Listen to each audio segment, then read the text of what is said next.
오늘 말씀의 주제는 감정에 따라 행동하지 말고 믿음에 따라 행동하자 하는 그런 주제로 은혜를 나누고자 합니다. 우리가 굉장히 이성적이고 지성적인 것 같지만은 삶의 처신을 가만히 살펴보면은 감정에 기우는 사람이 많이 있어요. 감정에 따라서. 그러지 말고 믿음 따라 살자. 믿음에 따라 처신하고 믿음 따라 선택하고 믿음대로 결단하자. 이것이 축복받는 비결이고 하나님께 인정받는 비결임을 오늘 성경을 통해서 함께 나누고자 합니다. 사람의 특성을 목수가 사용하는 도구로 설명한 글을 본 적이 있습니다. 우리 주변에는 이런 종류의 도구로 설명하시는 사람들이 많이 있죠. 다른 사람의 모자란 것을 알려주는 줄자형 있어요. 줄자. 여러분 줄자 알죠? 크네, 짧네, 높네, 낮네, 이렇게 줄자형의 사람이다. 또 자신의 의견만을 강조하는 망치형이 있다는 겁니다. 사정 볼 것 없이 자기 의지, 자기 주장을 얘기하는. 또 다른 사람을 깎아내리는 대패형이 있다는 겁니다. 대패형. 그리고 다른 사람을 쥐어짜는 바이스형이, 바이스, 이렇게 밀착하는 것을 바이스라고 그러죠. 바이스형이 있다는 겁니다. 그리고 다른 사람을 갈아대는 그라인더형이 있다는 거예요. 그냥 갈아대는 거예요. 다른 사람에게 큰 상처를 주는 도끼형도 있다는 겁니다. 여지없이 박살을 내는 거예요. 상처를. 때로는 이런 사람들이 주변에 있기 때문에 힘들어하는 교우들과 사람들을 보게 됩니다. 그러면은 왜 하나님이 이런 유형의 사람들을 우리 주변에 두실까? 왜일까? 성도라면은 그 길이 형통하고 평탄해야 될 텐데 왜 우리 가정에는 그런 사람이 있고, 왜 우리 마을에는 그런 사람이 있고, 왜 우리 직장에는 그런 사람이 있고, 심지어 교회마저 속회마저 그런 사람이 있어서 내 마음을 불편하게 할까? 이유가 있다는 겁니다. 여러분 생각해 보신 적 있으세요? 성경은 이렇게 대답합니다. 하나님은 그런 사람들을 통하여 당신의 모난 부분을 깎아내시고 그리고 거친 부분을 다듬어서 예수 그리스도를 담는 인격 작품으로 만들기 위해서 그런 사람을 여러분 환경에 배치한다는 것입니다. 믿으십니까? 이게 아멘이 돼야 되는데, 이 아멘이 돼야 여러분들이 자유함을 누릴 수가 있습니다. 아이고, 저 사람 또 만난 거 보니 하나님 또 내 이런 부분을 하나님이 아시고 또 지적하시는구나, 할렐루야 하면서 할 수가 있어요. 왜 하나님께서 그런 사람을 여러분 가정에 배치하고, 여러분 이웃 간에 배치하고, 여러분 교회 속에, 속회 속에 배치하고, 여러분 동호 속에 배치하는가 하면은 여러분들의 모난 부분 깎으시고 거친 부분 다듬어서 하나님의 형상으로 그리스도를 담는 삶으로 바꾸시기 위해서 주어졌다. 믿으시길 바랍니다. 네, 믿으시길 바랍니다. 사울 왕을 통해서 다윗을 다듬으시는 하나님의 작업이 오늘 또 계속되고 있습니다. 사무엘상 24장의 내용을 우리가 읽었는데 사무엘상 23장, 24장, 25장, 26장 이 4장은 다윗의 제2차 피난시기, 도피시기. 오늘 성경에 읽은 내용은 다윗의 제2차 도피시기에 일어난 사건을 우리들에게 소개해 주고 있습니다. 다윗에 대한 사울 왕의 박해는 계속됩니다. 이번에는 실패하지 않고 다윗을 반드시 잡아 죽이리라 하는 그런 의지를 불태우고 있습니다. 그래서 정기전, 전시가 아님에도 불구하고 3,000명이라는 군사를 동원해가지고 엔게디 동굴 주변을 수색하는 모습을 오늘 성경을 통해서 볼 수가 있습니다. 이 엔게디 동굴이라는 것은, 엔게디라 하는 말은 사슴 눈물이라 하는 그런 말인데, 이 엔게디 동굴은 석회암 지역이기 때문에 동굴이 발달되어 있습니다. 그래서 목동들은 이 동굴들을 이용해서 한낮에 힘들어하는 양들을 그 동굴에 몰아가지고 휴식을 취하게 만들고, 그 한밤의 추위와 맹수들의 공격으로부터 우리가 되어서 동굴을 우리로 삼는 그런 것을 보게 됩니다. 수색하던 중 사울 왕이 발을 가리기 위해서 한 동굴에 들어갔다 하는 말씀이 나옵니다. 발을 가린다 하는 말은 문자적으로 용변을 본다, 소대변을 본다, 그런 의미입니다. 사울이 발을 가린다라는 그 상황 설명은 사사시대에 사사 에훗에 의해서 죽임을 당했던 모압 왕 에글론 사건을 떠오르게 합니다. 그 내용이 사사기 3장에 있는데 잠깐 설명을 드리겠어요. 왼손잡이 사사 에훗은 한 규빗은 약 한 45cm 되는 단도를 자기 오른쪽 다리에 차고 모압 왕 에글론의 거처에 그 궁중에 공물을 바치기 위해서 들어갔습니다. 그 당시 모압은 이스라엘은 모압의 식민지였습니다. 우리가 일제 36년간 식민지 그걸 잊지 못해서 요즘도 날리는데 그 당시 이스라엘은 모압의 식민지였습니다. 공물을 바친 다음에 에훗은 모압 왕에게 무슨 말을 했냐면 긴히 들을 말씀이 있으니 신하들을 좀 물리쳐 주십시오 이렇게 간청을 해요. 그랬더니까 이 에글론 왕이 무슨 특별한 얘기를 하는지 선물을 줄 알고 신하들 다 물리칩니다. 그 순간 아주 짧은 눈 깜빡할 시기에 이 에훗은 오른쪽에 있는 단도를 빼가지고 그 에글론을 죽여요. 왕을 죽인 다음에 문을 걸어 잠그고 뒷문으로 도망했습니다. 신하들이 아무리 기다려도 왕이 오전에 나타나지 않은 거예요. 이상하다고 생각한 신하들이 문을 따고 들어가 보니까 왕은 이미 즉사 죽고 말았습니다. 모압 진영이 왕을 잃고 호둥대며 정신을 못 차릴 때 에훗은 전쟁 나팔을 불었어요.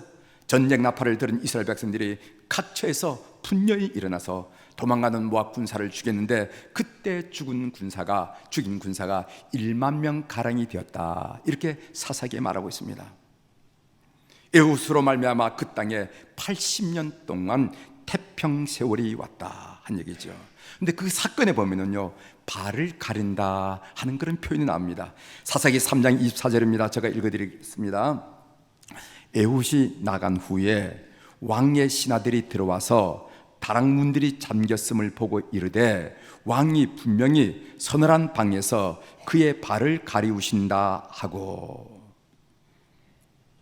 발을 가리려다가 죽었다고 소문난 에굴란 사건을 잘 아는 이스라엘 백성들에게 발을 가리다가 죽을 뻔한 사울 왕의 이야기는 일종의 해악입니다. 사울 왕은 다른 일도 아니고 전쟁하다가도 아니고 용변 보다가 대소변 보다가 죽을 뻔했다 이런 이야기는요 이스라엘 백성들이 서로 주고 마음으면서 표현은 하지 못하지만 킥킥거리면서 아마 즐거워했으리라 이렇게 표현됩니다. 이런 행간의 의미를 읽는 것은 우리가 성경을 읽을 때 우리에게 주는 묘미라 이렇게 생각하죠. 이런 일을 특별히 우리들에게 기록하면서 이스라엘 백성들로 하여금 먼 과거에 일어났던 발을 가리다가 죽었다는 그 소문을 희고하면서 이 에훗의 사건, 에글론의 사건, 그리고 이 사울의 사건을 비교하면서 슬그머니 웃음을 자아내는 이 성경의 배려를 우리는 놓치지 말아야 한다는 그런 말이죠. 하필이면은 다윗과 그의 부하들이 은신에 있는 동굴에 사울 왕이 용변을 보러 들어왔습니다. 사울 왕을 죽일 절호의 기회가 찾아온 것입니다. 사울 왕은 호위병 하나 없이 홀로 들어온 것입니다. 용변을 바로 갔는데 호위병을 데리고 갈 리가 만무잖아요. 사울 왕은 완전히 무방비 상태였습니다. 다윗의 부하들은 하나님이 사울 왕을 죽일 기회를 주신 것이라고 이 기회를 놓쳐서는 안 된다고 다윗을 다그치고 밀어붙였어요. 고생 끝에 낙이 온다고 다윗은 물론이거니와 부하들에게 이제 모진 고생을 끝낼 시간이 서서히 다가오고 있었습니다. 다윗과 부하들은 이 시간을 얼마나 애타게 기다린지 모릅니다. 만일 이 기회를 또 놓쳐버린다면 또다시 끝을 알 수 없는 고생길을 가야 할 텐데 그것은 생각만 해도 소름이 끼쳐요. 사울 왕을 죽여야만 했습니다. 반드시 죽여야만 했습니다. 그런데 다윗은 그 기회를 스스로 포기했다는 거 아닙니까? 다윗은 사울 왕을 해치지 않고 그의 고도 자락을 조금비어서 증거로 삼았습니다. 그 내용이 오늘 본문 4절에 나오는데 우리 한번 같이 읽어보도록 하겠습니다. 다윗의 시작. 다윗의 사람들이 이르되 보소서 여호와께서 당신에게 이르시기를 내가 원수를 내 손에 넘기리니 내 생각에 좋은 대로 그에게 행하라 하시더니 이것이 그날이다 하니 다윗이 일어나서 사울의 겉옷 자락을 가만히 베니라. 부하들이 죽이자, 찬스다, 하나님이 우리에게 주신 기회다, 하나님이 주신 은혜다, 이렇게 해서 죽였는데, 그러나 다윗은 죽이지 않았다는 겁니다. 가만히 옷 뒷자락, 옷 겉옷 자락을 베었다 한 얘기입니다. 그런데 다윗은 사울 왕의 겉옷 자락을 베고 마음이 찔렸다 하는 표현이 바로 위에 나옵니다. 제가 5절을 읽어드리겠습니다. 그리한 후에 사울의 옷자락을 뱀으로 말미암아 다윗의 마음이 찔려. 우리는 이 구절을 이해할 수가 없어요. 여러분 이해할 수가 있습니까? 적대적인 사형왕을 죽이지 않고 반드시 죽이자고 모두가 얘기한 그 사람을 죽이지 않고 살려준 것은 보통 사람이 할 수 없는 대단한 일인데, 마음이 찔릴 이유가 어디 있겠습니까? 보란듯이 부하들 앞에서 자신의 인품을 자랑할 만한 일이 아니었습니까? 그런데 다윗은 마음이 찔렸다, 이렇게 이어서 이야기하고 있어요. 양심의 가책을 느꼈다는 것이죠.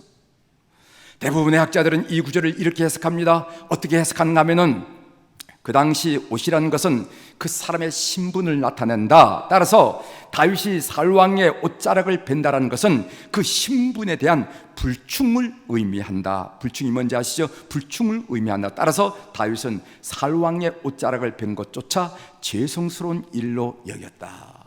이렇게 학자들이 그 옷자락을 베고 마음에 찔림을 받았다 한 이야기를 이렇게 해석을 했습니다. 다윗을 완전히 천사로 생각하죠. 저희 생각은 좀 달랐습니다. 이 본문을 묵상하면서 저희 생각은 달랐습니다. 여러분 상상의 나를 한번 펴시길 바랍니다. 호위병 하나 없는 사울 왕의 겉옷자락을 베는 순간이었습니다. 다윗의 뇌리에는 사울 왕에게 쫓기던 수없는 나날들이 마치 파노라마처럼 스쳐 나갔을 것입니다. 불현듯 분노와 증오와 미움이 치밀었을 것이고 죽여버리자라는 살의를 느꼈을 것입니다. 다윗은 순간적이지만은 자기 마음에 그런 무서운 살이가 있다는 사실을 확인했습니다. 나에게 이토록 무서운 살이가 있구나. 사울 왕에 대한 증오와 살인은 다윗에게 부정할 수 없는 감정의 실제였습니다. 이것이 그의 양심을 찔렀다, 저는 그렇게 보고 있어요.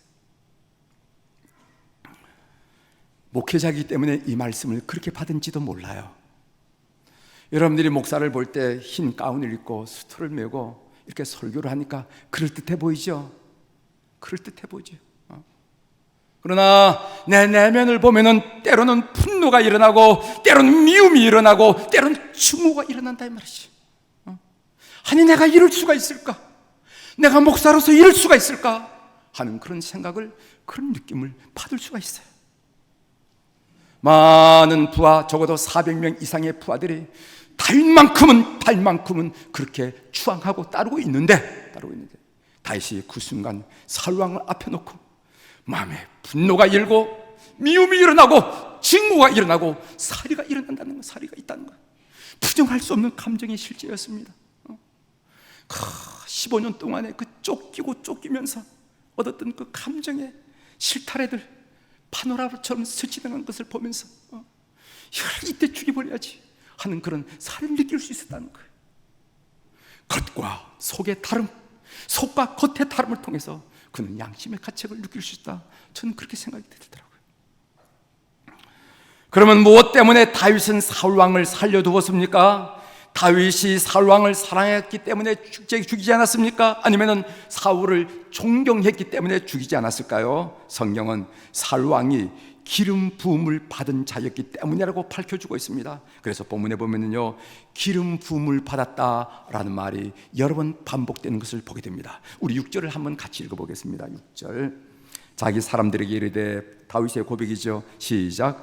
다윗이 사람들에게 이르되, 내가 손을 들어 여호와의 기름 부음을 받은 내 주를 치는 것은 여호와께서 금하시는 것이니 그는 여호와의 기름 부음을 받은 자가 됨이니라 하고, 그 다음에 10절 중반절에 이런 말씀이 있습니다. 제가 읽어드리겠습니다.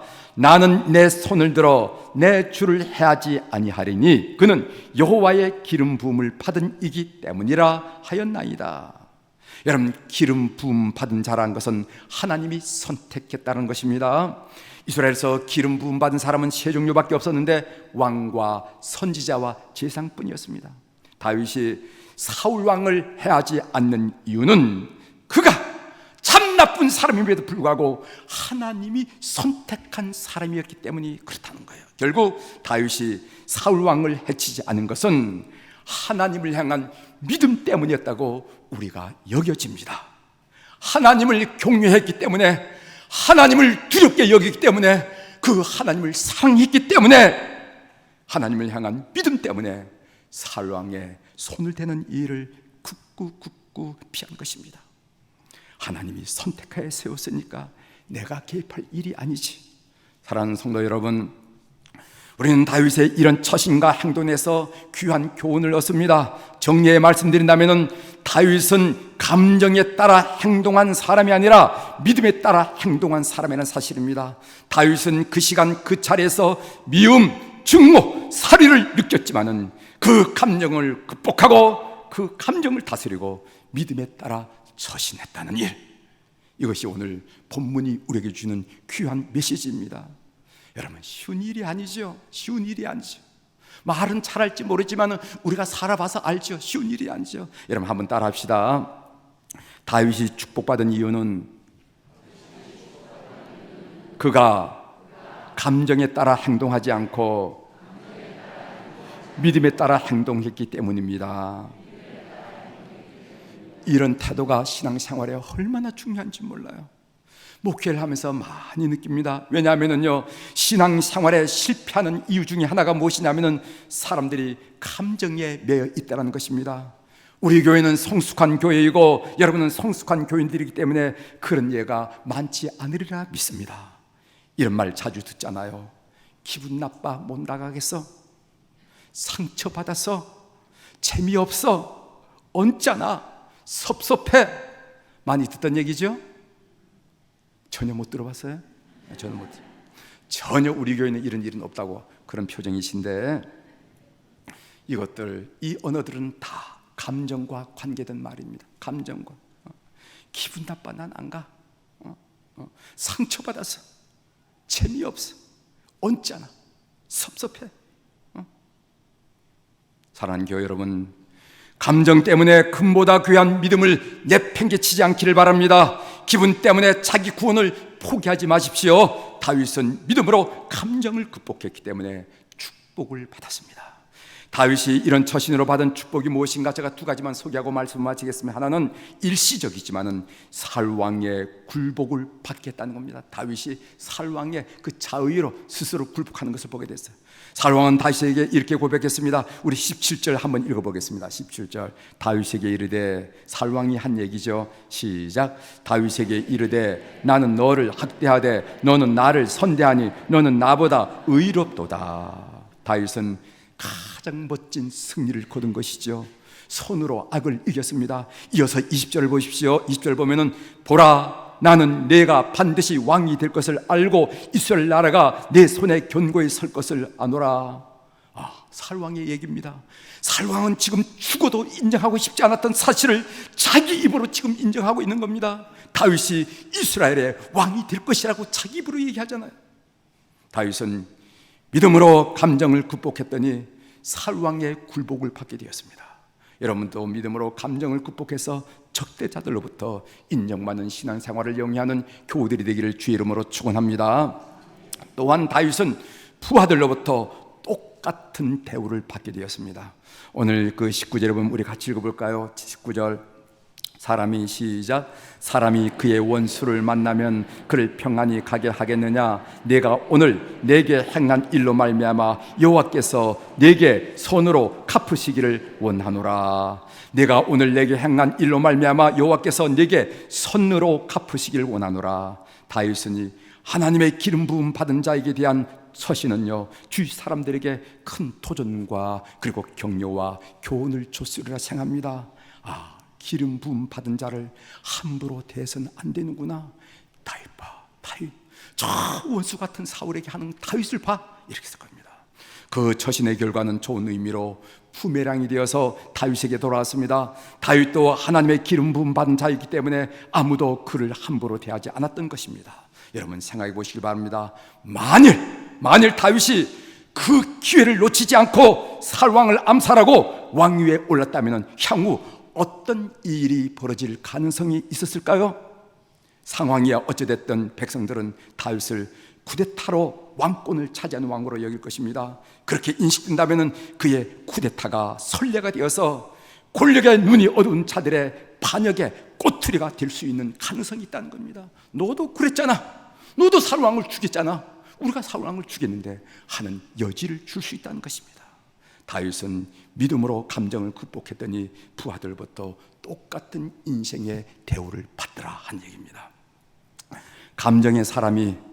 감정에 떨고 감정에 기뻐하던 감정의 사람이 예수 그리스도로 말미암아 믿음의 사람으로 변화된 이야기가 있습니다. 그걸 퍼펙트 톱 모델 제니퍼 스트릭랜드의 고백이라 하는 그런 책이 있어요. 이 책은 미국과 유럽에서 톱 모델로 활동했던 제니퍼 스트릭랜드의 고백입니다. 그는 8살에 참가한 어린이 패션쇼에 나가서 그것을 시작으로 17살부터 이미 세계적인 패션 모델로 유명해졌으며 22살에 패션 업계 상위 1%는 아르마니 톱 모델로 발탁이 될 정도로 재간이 뛰어난 사람이었습니다. 겉으로 볼 때는 분명히 성공을 거둔 것이죠. 그러나 멋진 옷을 입고 플래시 쉐리를 받으면서 당당하게 런웨이를 걸었지만은 그 화려한 스포트라이트 뒤에는 그녀의 몸과 마음은 마약, 섹스, 술, 우울증으로 뒤범벅이 되고 말았습니다. 성공이 주는 기쁨은 아주 잠깐이었습니다. 열망, 그의 가슴에 있는 열망은 채워지지 않았어요.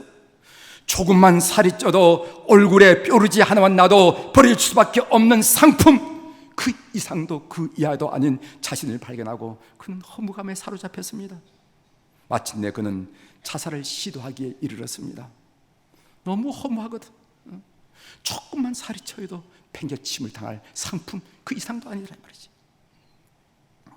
그러나 하나님은 그녀의 지친 영혼을 내버려 두지 않으셨습니다. 동양인 친구인 킴이 상처와 애름 속에 몸부림치던 그녀에게 예수 그리스도를 소개해 주었습니다. 너 예수 믿어야 되겠다. 예수 믿어야 돼. 지푸라기를 잡는 심령으로 하나님을 향해 손을 뻗었습니다. 친구와 함께 교회에서 기도를 드리는데 꽁꽁 얼어붙은 그녀의 몸을 누군가 뒤에서 따뜻하게 포옹해주는 듯한 느낌을 받았어요. 마치 천사의 날개가 감싸주는 듯했습니다. 그 불가항력적인 힘에 온몸을 떠며 흐르는 눈물을 주체할 수 없었어요.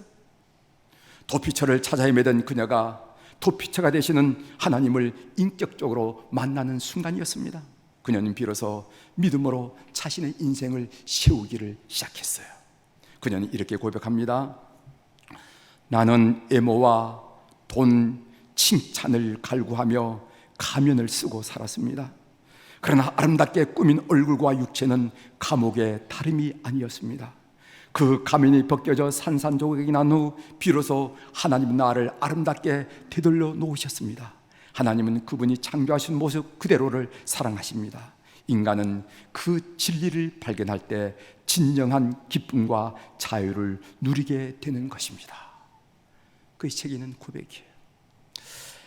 복음성가 한 곡 좀 부르고 싶어서 선곡했습니다. 주 품에 품으소서 하는 찬양인데, 주 품에 품으소서 능력의 팔로 덮으소서 거침받아 날 향해 와도 주와 함께 날아오르리. 주님만에 나 거하리. 주 능력 나 잠잠히 믿네. 거친 파도 날 향해 와도 주와 함께 날아오르리 하는 그런 찬양인데, 우리 한번 가사를 잘 생각하고, 여러분 아는 찬송일 거예요. 한번 불러보도록 하겠습니다.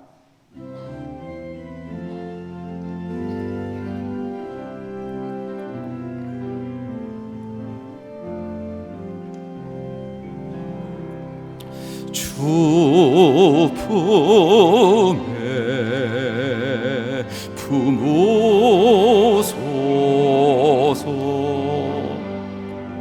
능력의 팔로 덮으소서. 거친 파도 날 향해 와도 주와 함께 날아오르리.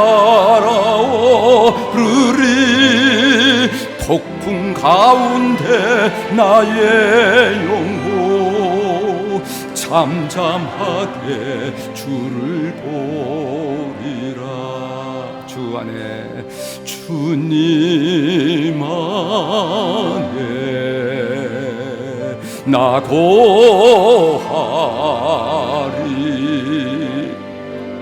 주 능력 나 잠잠히 믿네.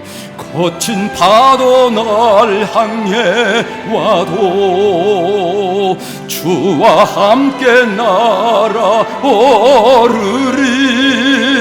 폭풍 가운데 나의 영혼 잠잠하게 주를 보리라.